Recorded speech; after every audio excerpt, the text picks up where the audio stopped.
Yang pernah saya baca itu dalam sebuah tulisan itu, subhanallah, pada 12 jam itu tuh kita masuk pada fase fasted state. Jadi fasted state itu fase puasa awal gitu lah. Nah, 16 jam itu kita mulai masuk ke fat burning zone ya. Fat burning zone itu saat itu hormon atau HGH, human growth hormone, kita mulai naik tuh ya. Jadi saat itu kalau teman-teman mau olahraga paling bagus tuh. Bismillahirrahmanirrahim. Jadi ada beberapa cerita tentang fase puasa nih, fase detoksifikasi. Nanti kalau mau coba silakan. Kemarin saya cepat nyoba sampai 20 jam. Ya. Yang pernah saya baca itu dalam sebuah tulisan itu, subhanallah, pada 12 jam itu tuh kita masuk pada fase fasted state. Jadi fasted state itu fase puasa awal gitu lah. Nah, 16 jam itu kita mulai masuk ke fat burning zone ya. Fat burning zone itu saat itu hormon atau HGH, human growth hormone, kita mulai naik tuh ya.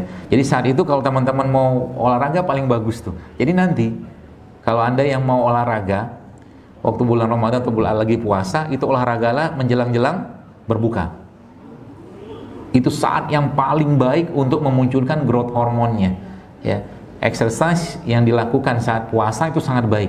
Itu bisa memboost up kondisi growth hormone berkali lipat ya, karena kita mau buka kan jadi aman kita, nggak usah banyak-banyak ya, nggak usah lama-lama juga. Jadi kalau misalkan kita sahur misalkan jam 4 gitu, sahurnya jam 4, katakanlah buka itu biasa jam 6, itu kan sudah 14 jam tuh, 4 ke 4 sudah 12, tambah 2 udah 14 jam. Menjelang-jelang itu sudah kita mulai olahraga tuh, entah push up, entah apa, yang terutama olahraga beban, bukan beban perasaan, beban beneran ya. beban badan. Jadi kalau kita sebut dengan weight training gitu kan, weight training ya teman-teman, seperti itu ya. Weight training itu contohnya apa sih? Push up, weight, menggunakan berat badan kita, atau mungkin plank, atau mungkin squat gitu loh. Itu olahraga sederhana yang teman-teman bisa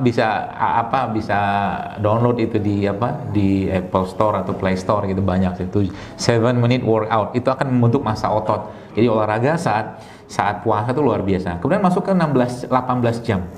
18 jam itu bos sekalian, teman-teman, kita sudah mulai masuk ke fase berikutnya. Jadi burn fatnya kita itu, burn fat atau bakaran lemak kita itu pada 18 jam itu sudah mulai eksponensial, dia semakin bertambah.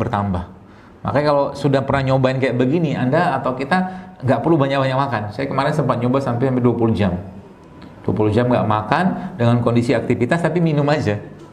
Ya, ada kalori sedikit masuk ya, tapi kita nggak terlalu banyak. Nah, pada 20 jam itu tubuh kita itu sudah berubah menjadi kayak fat burning mesin gitu kan. Mesin pembakar lemak. Nah, apa ceritanya lemak ini? Lemak ini teman-teman sekalian, kalau dia masuk ke badan kita dan kondisinya adalah tubuh yang terlalu banyak timbunan lemak, terutama lemak jahat. Kita mungkin ada kenal HDL, LDL, seperti itu tuh, lemak jahat lah bahasa kita tuh, otomatis banyak sistem kita akan bermasalah. Nah, analoginya begini. Kita punya mobil misalkan, mobil itu tangki utamanya atau total tangkinya 50 liter misalkan. Nah, 10 liternya itu tangki cadangan. 40 liternya, kalau Bapak Ibu teman-teman lihat memang ada ternyata tangki cadangan tuh katanya. Teman saya kemarin sempat bongkar tangki, ternyata bener ya tangki cadangan, seperti tangki cadangan gitu kan dalam mobil itu.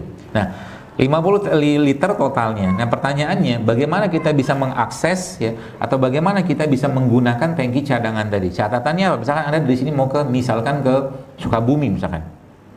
3 jam lah misalkan atau 2 jam. Nah, caranya supaya pakai tangki cadangan gimana? Jangan berhenti rest area. Gitu. Jangan berhenti rest area. Kalau berhenti rest area, masuk lagi diisi bensin, masuk ke tangki utama. Tangki utama ini sebenarnya gula, isi gula. Ya, gula dalam tubuh kita pernah saya jelaskan juga, kalau nggak kepake ujung-ujungnya jadi apa? Lemak. Gula, glikogen, lemak. Gula, glikogen, gitu aja urutannya itu. Nah, pertanyaannya kalau gula yang masuk ini gula nggak sehat, contoh misalkan gini. Kalau kita minum ya, misalkan satu hari ada orang minum katakanlah 5 kali lah sehari itu dia makan gula pasir misalkan. Setiap jam waktu pertama, kedua, ketiga, 4, 5 gitu kan, setiap waktu itu dia makan katakanlah 5 atau 2 sendok makan gula pasir. dengan orang pada waktu yang sama atau dengan kondisi yang sama, lima waktu tadi dia makan air tebu atau minum air tebu, 2 sendok gula pasir dan 2 sendok air tebu.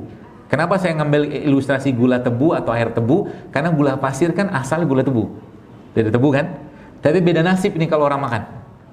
Orang yang makan ini, teman-teman sekalian, yang makan gula pasir 2 sendok makan ini tiap sampai 5, itu jelas akan bermasalah di badannya karena tubuh susah ngolahnya.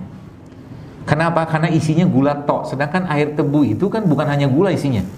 Kalau dia masih senyawa kompleks, kalau dia masih utuh di awal, dia akan aman badan kita.